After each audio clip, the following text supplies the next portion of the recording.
Good morning. I'm excited to have past members of the Savannah Youth Council and representatives with T-Mobile with me today. If you're familiar, I co-founded the Savannah Youth Council in 2004 with Mayor Otis Johnson, and now 17 years later, it remains one of the most innovative youth engagement programs for middle school students in the country. And so it has grown as I've grown in local government, and we're always glad to have them with us. T-Mobile is investing in youth empowerment in Savannah, and they're donating $5,000 to the Savannah Youth Council, which we're going to readily accept. Savannah Youth Council plans to use this money to create a program to teach students the importance of building ethical social media skills and web-based campaign tactics. As we know, these are vital skills for our youth to learn as it becomes increasingly important to engage with customers, businesses, and with the government virtually and online. So at this time I ask Mitch Claybo and our former SYC officers and members to join me up here for a check presentation.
To introduce, and he wasn't expecting it, Mr. Hall, if you would come up and say something on behalf of the council, and I want our young people to introduce themselves as well.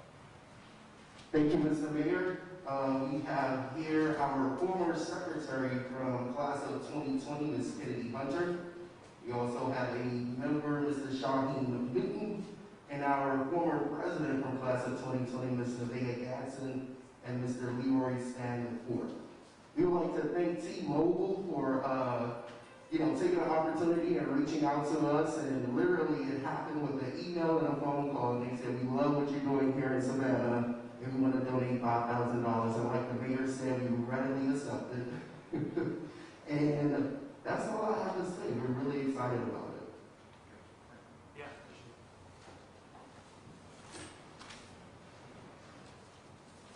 Yeah, good morning, and thank you all for joining us today. I'm Mitch Claybo. I support our business development efforts at T-Mobile. And at T-Mobile, our mission is to change wireless for good. We've really set out to disrupt the wireless industry, which is something we've been on a path for the past 7 years. And the whole goal is to provide a better experience for all consumers. Our job doesn't end with a mobile device and a network. That's really where it just gets started. T-Mobile recognizes the importance of giving back to the community, and where our customers live, work, and play, and Savannah is definitely that community for us. With today's $5,000 donation to the Savannah Youth Council, we aim to educate the next generation of leaders. And let's just be honest with each other, there couldn't be a more perfect time to ensure that tomorrow's leaders are prepared for a virtual world that we're in today. Together with the Savannah Youth Council and this donation, we can help educate these youth responsible internet and social media etiquette, as well as address trends, issues, risks that they face with social media. But we won't stop there. Savannah, T-Mobile is standing up and taking steps towards helping making our world a better place. We look forward to the continued partnership and investment within the Savannah market. And that's just not with just our wireless network, but also just some of the recent events we've done with recognizing first responders back on National First Responder Day on October 28th. We look to continue to be involved with the school system here in Savannah and continuing to invest to a stronger youth community here in Savannah as well. It's been a privilege to be here with you today. Thank you, Mayor Van Johnson, Senator Lester Jackson for being here with us today, and the Savannah Youth Council for us to be able to, we're honored to be able to help provide some resources that can help become the future of Savannah. So thank you all. Thank you all so much. Thank you.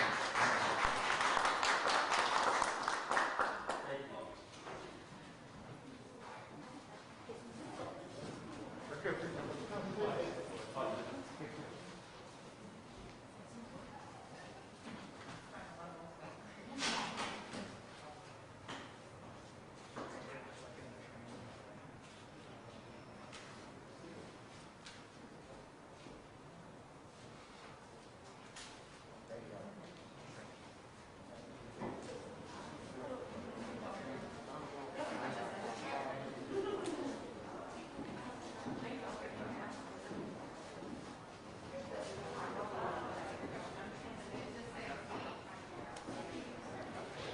Thank you all again, and then Senator Jackson, good to see you as always.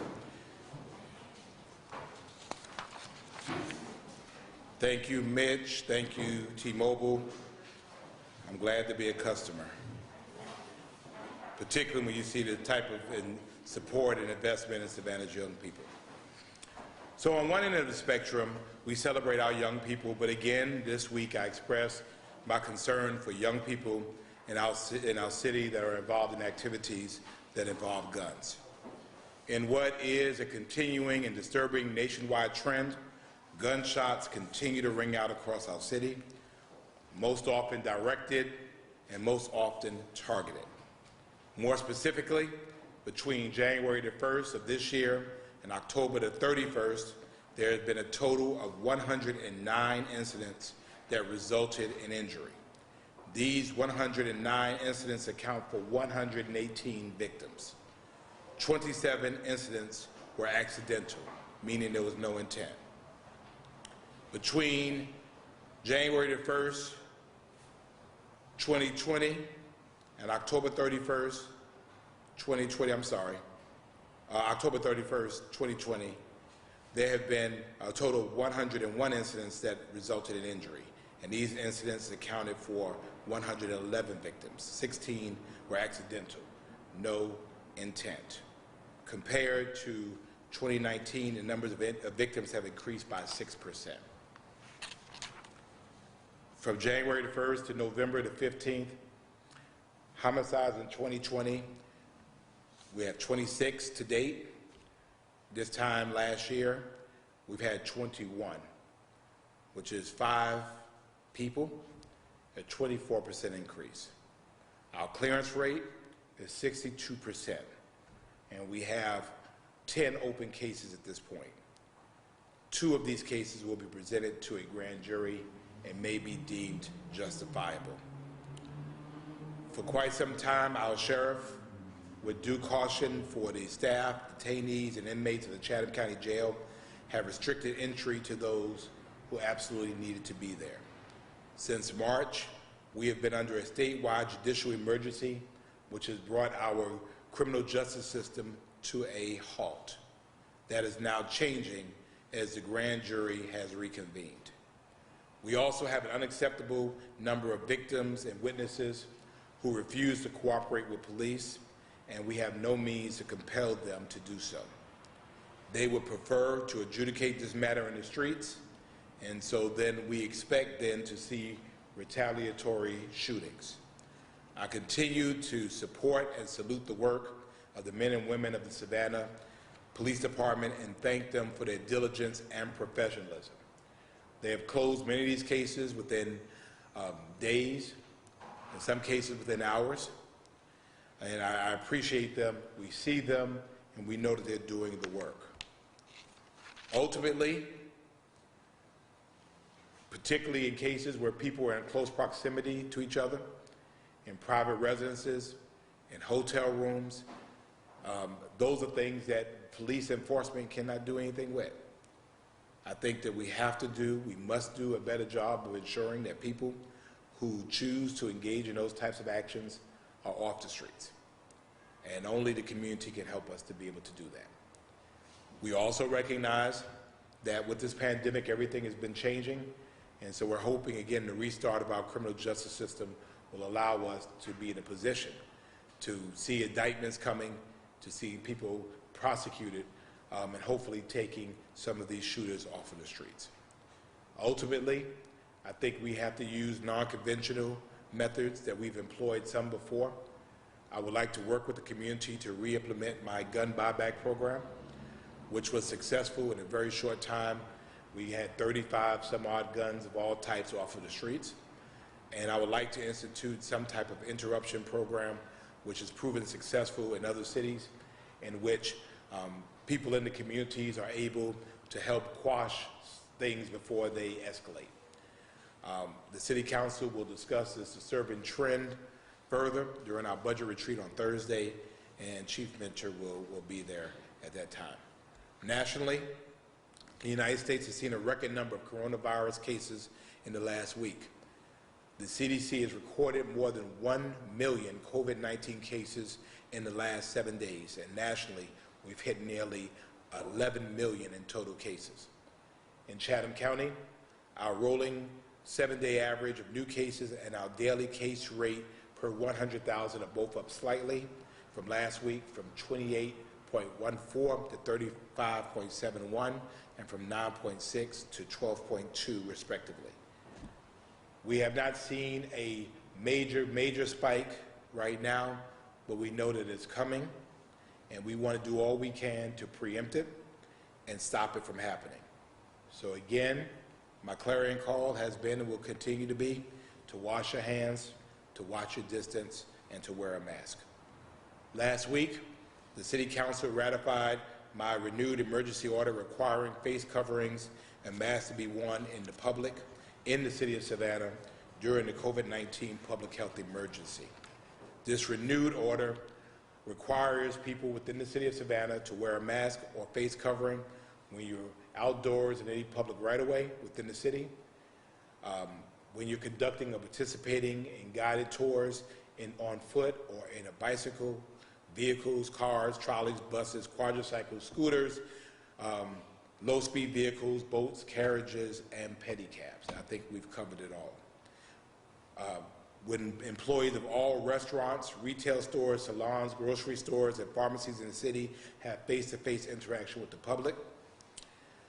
Face coverings and masks are not required in the following circumstances: when a person is alone in an enclosed space, including personal vehicles, or only with other household members; during physical activity, provided the active person maintains a minimum of 6 feet from other people with whom they do not cohabitate; while eating, drinking, or smoking; when wearing a face covering or mask causes or aggravates a health condition; when wearing a face covering will prevent the receipt of personal services; or when a person is 10 years of age or younger. Anyone who fails to follow this order can be fined. Anyone unable to safely wear a mask or face covering due to age, an underlying health condition, or is unable to remove the face covering without the assistance of others is exempt from this order, although they probably shouldn't be out in the public space too much anyway. We have to be reasonable in our mandates. This order went into effect on last Wednesday and will remain in effect until 11:59 p.m. on December the 10th. We are now preparing to enter the holiday season of what has been the strangest year that we have ever known. Nothing this year has been ordinary or usual, and neither will this holiday season. The science tells us that small, intimate, indoor gatherings could easily become super spreader events that can infect multiple members of the same gathering. Parents, grandparents, aunts, uncles, and children could all become infected from the same Thanksgiving dinner. So I know it's hard to conceive that the holiday for gathering would also be the holiday for distance, but I'm asking Savannahans to please do things differently this year. Gather separately this year. Love your loved ones enough to stay away from them until we can get this virus under control. I love my parents, my siblings, my nieces and nephews dearly. I don't get a chance to see them often, and certainly look forward to a break to be with them, but I love them enough this year to stay away from them. And hopefully they love me enough to understand. Remember, resting at home is better than resting in peace. 6 feet away is better than 6 feet under. And patience is better than being a patient. Starting this week, the Chatham County Health Department is transitioning all COVID-19 testing to appointment only.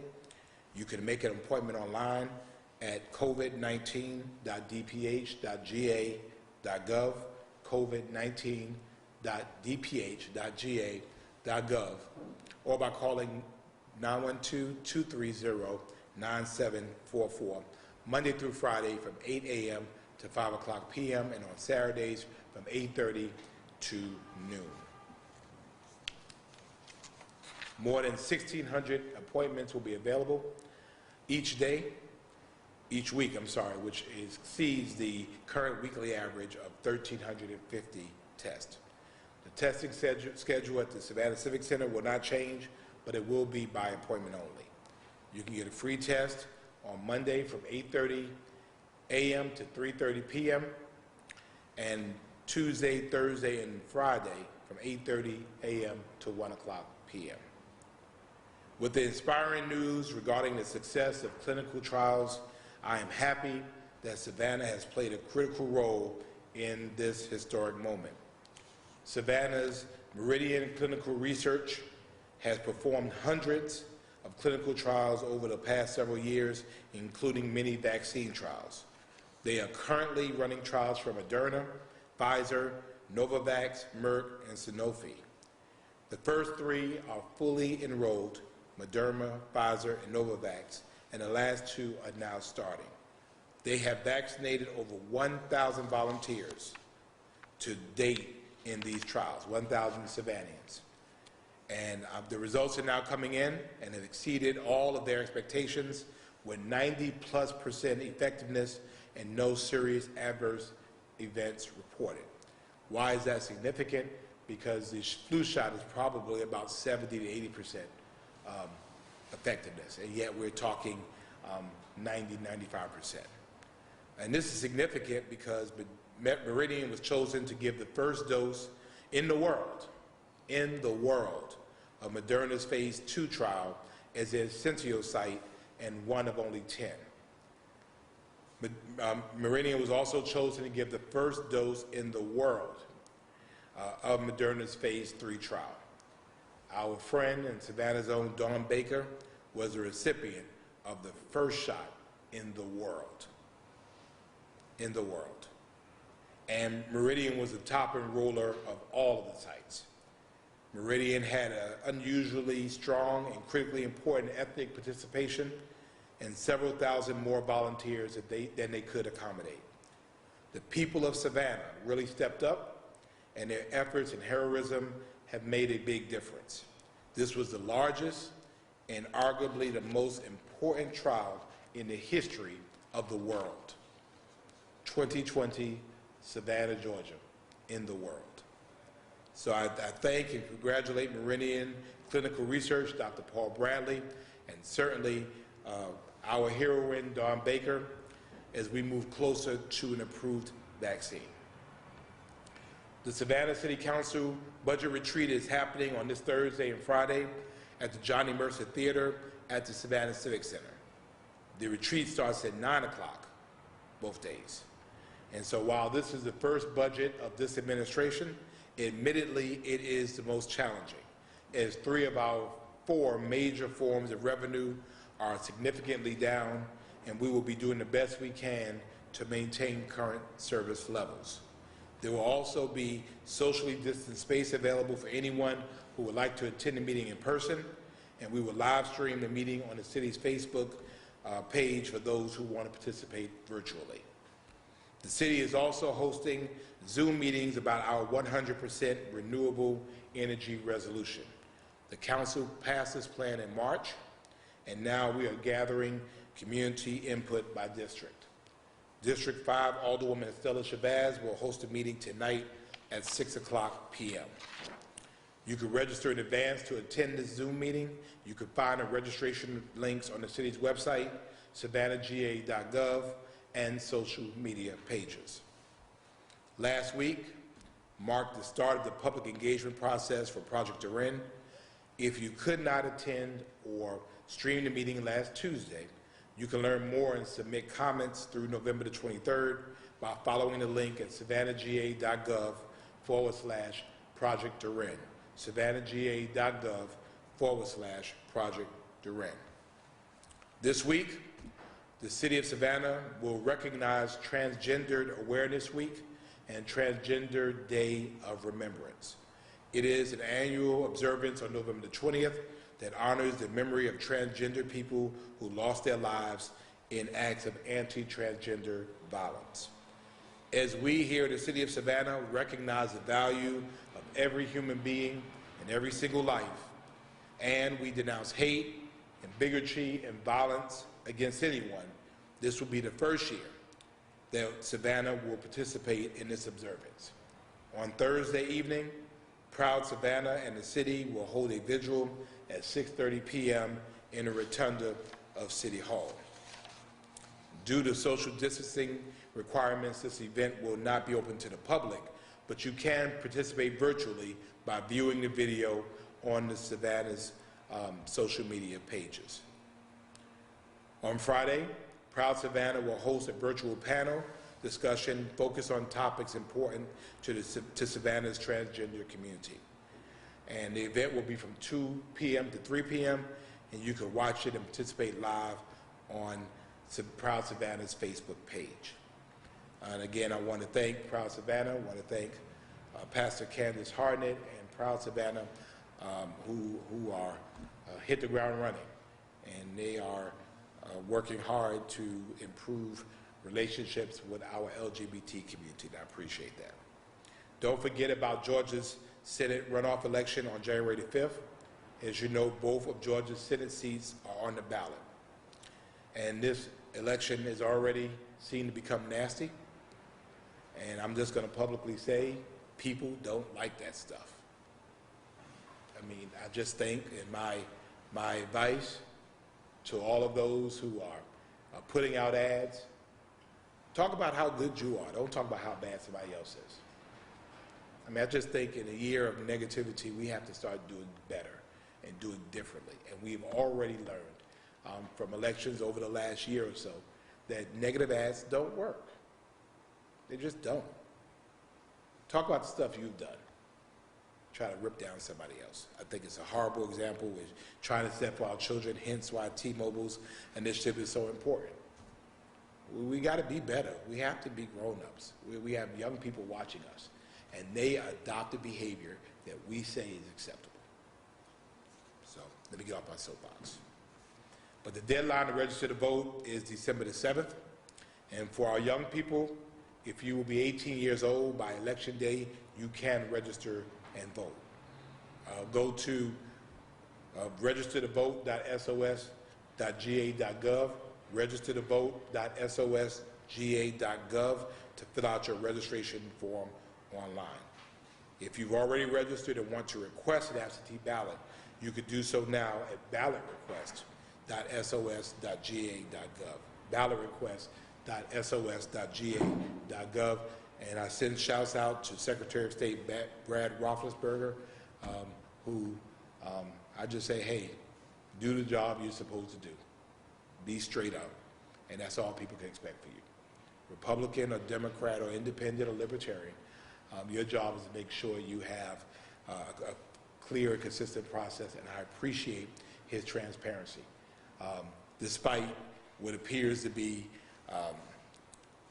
influence and pressure from all over the country. That ends my prepared remarks, and I will entertain any questions you may have. Good morning, Mayor. Just one question for you today. Curious if you have an update on the homeless sanitary camp, just how it's progressing, when it might open. Work is still occurring. I do not have a specific update, but I do know that we're still out there. We're still working. There were some issues out there in terms of the infrastructure of the project, but I believe that we are slowly conquering those. But I will include that in my next update. Thank you. And to that end, you know, our weather is changing, so we'll be talking about things. I really want us to investigate several things this year, particularly heating stations for homeless folks when the weather drops below a certain area. I just think we can do that. We can provide warm places for people to be if they want to be there. And as our weather gets very hot, I mean, I think we need to look at providing cooling stations as we deal with this issue of homelessness. Again, exacerbated by this pandemic. Good morning, ma'am. So it's been a while now since we talked about Savannah's local economy, and going into this budget retreat, what are kind of what's your top focus here, and what are some of your concerns? Well, I think the challenge is really to temper a brand new council. This year, the first term of a new administration lives off of the budget of the last term. So the challenge is that now you have a council that for a year had to live off somebody else's budget. It is the opportunity now to do your own. The problem is that the funds are not there to do our own. I mean, we have many aggressive things that we want to do. And I'm really pleased to report that I think that we're really all agree on the same things. The question is that do we have the money to be able to do that? For me, my priority is to make sure that we don't lay off any city employee, hopefully that we don't furlough any city employees, and that we're able to maintain acceptable levels of service delivery throughout the organization and without any or very few fee increases. There's always a tendency of government to be able to add fees to make up money on one side when you're losing on the other side. Again, I think this is a very transitional budget. I would almost suggest that we approve a 6-month budget to look at it in 3 months. I mean, it's really that finite that we have to draw it down because things just might change. Right now, our financial health depends on us maintaining healthy reserves. And so I think that's also very important. So I think we really need to have more directed conversations about policy issues. And when we are able to really talk about the policy issues, then the funding for those things should fall into the buckets of the policy that the council espouses. I think the other issue is that as we move forward in talking about that, how do we, when we try to draw these things down, how do we temper the community's expectation? Because we already have a lot of people who wanting money, needing money, and they do need money. The fact is that we cannot fund everybody. Truthfully, we can't fund most folks. If we're going to maintain the situation in which we've reduced our taxes 2 years in a row, 3 of our 4 major revenue sources, sales tax, hotel motel tax, are down. Franchise fees, property taxes will be collected at a reduced rate, we anticipate. So again, it's just been a very rough year. And I'm hoping that we will be in a position to not expect too much, but to be able to play a prevent defense and maintain what we have. Switching gears now, when it comes to the mask mandate, I'm sure you're tired of getting asked this question, but when we talk about enforcement, anytime I post anything on social media when it comes to Savannah's local mask mandate, I always get a couple of people, talking about how enforcement is basically all bark, no bite. Is what? All bark, no bite. And when we talk about fining people, is that something that's happening? Because people keep asking us, have any fines been, issued? We have tried very hard to not be punitive as it relates to this. I think we have to start doing so. We've given well over, literally tens of thousands of masks away.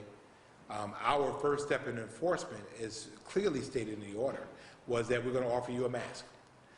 If people come and an enforcement person walks up and you have the mask on your ear, you put it on, I mean, I guess we could ticket you. But on the other end of it, we start ticketing people. Oh my gosh, here we are in the middle of a pandemic and you're ticketing people. So I mean, I think we're between a rock and a rock. You know, enforcement for us is to wear the mask. I think that you have and will see us be a lot more insistent, particularly on tours, particularly walking tours, because we've all witnessed it. I go out on weekends and I've seen them, large groups. And again, they're in neighborhoods. They're around people. They're in front of people's houses. And again, we're going to be very serious about that, about holding them accountable. You will see, I think, a more pronounced response to be able to write those tickets. But I will guarantee you, you'll come and ask me the question, well, y'all have other things to do. Why y'all writing people tickets for masks? So, you know, again, you know, we accept it for what it is. But for those that have questions about it, the first step in our order has always been to wear a mask. And if you do that, we're fine with you. Again, you know, people play games with it, and then the moment someone passes on, they take it off. I mean, you know, I think it's asinine to do that. I think they're hurting nobody but themselves. But again, we're managing in the middle of a pandemic. So, thank you. Hello, Mr. Mayor. Good morning. Along those same lines, can you talk a little bit about who is enforcing this? Is it police? Is it city employees? Kind of what will that look like? And does that increase with this new mandate? It's both. It's both. We've had, you know, we have a COVID resource team that is out. We are extending those hours, extending the scope of this. And again, I expect to see tickets read. I just do. I mean, you know, I think we've gone through this long enough. It was since July the 1st. People should have the idea now. And until we have some situations in which their finances are suffering, and some people unfortunately made an example of, you know, some people won't take it seriously. Along these same lines, when it comes to COVID-19, as we talk about the holidays and we've seen shutdowns happening in other cities across the country, is this something you guys are trying to get kind of in defense mode or offense mode? I guess I don't know which would be, but how are you preparing for that? And is there a conversation about running it around? That is the entire point. Look at what's happening across the country. Savannah has people who come here from across the country. They come here from places that are hot. And hence, our prevent defense is to say, let's keep our economy open and going. And it's unfortunate sometimes that some of the businesses and people who are complaining about it will be the first that will have to close if we change.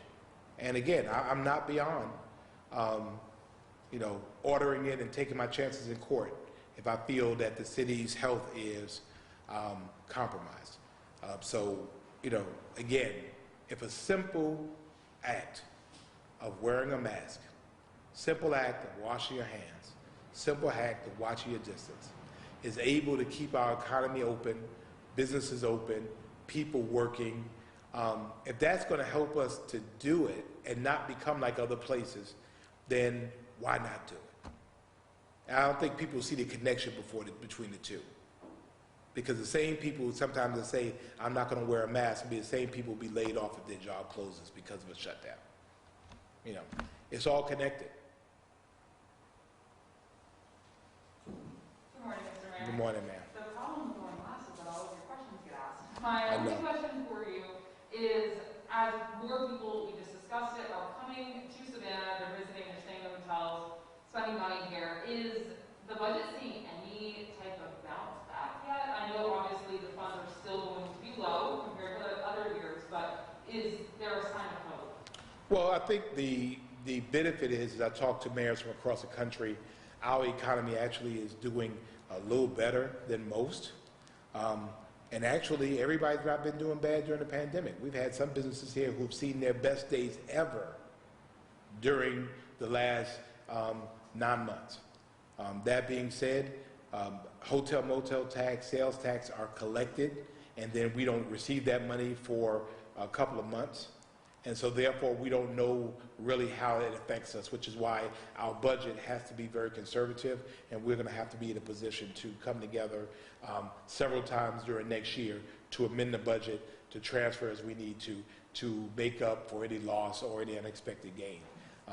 But, you know, I think that, you know, again, if you look at Savannah, we're not as bad off as many. And I think that we could become a victim of our own success.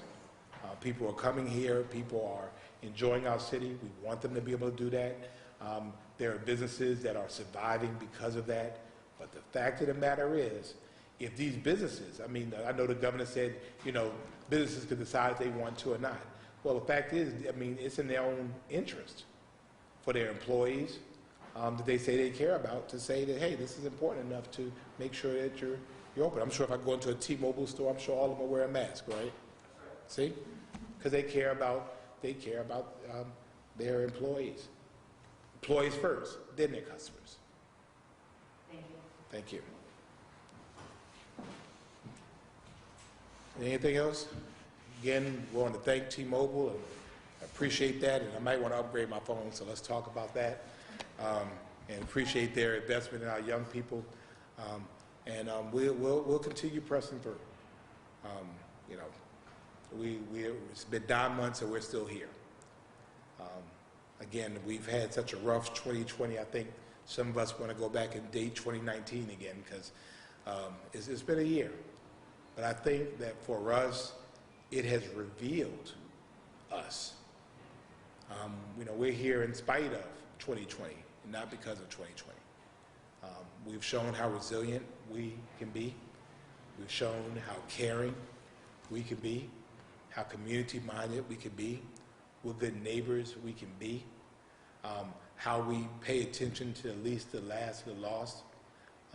During this time, we will emerge from this better than we went into it. We will be more empathetic. We will be more loving. We will be more caring. We will be more neighborly. That is Savannah Strong, because we show Savannah love. God bless you. May God bless Savannah.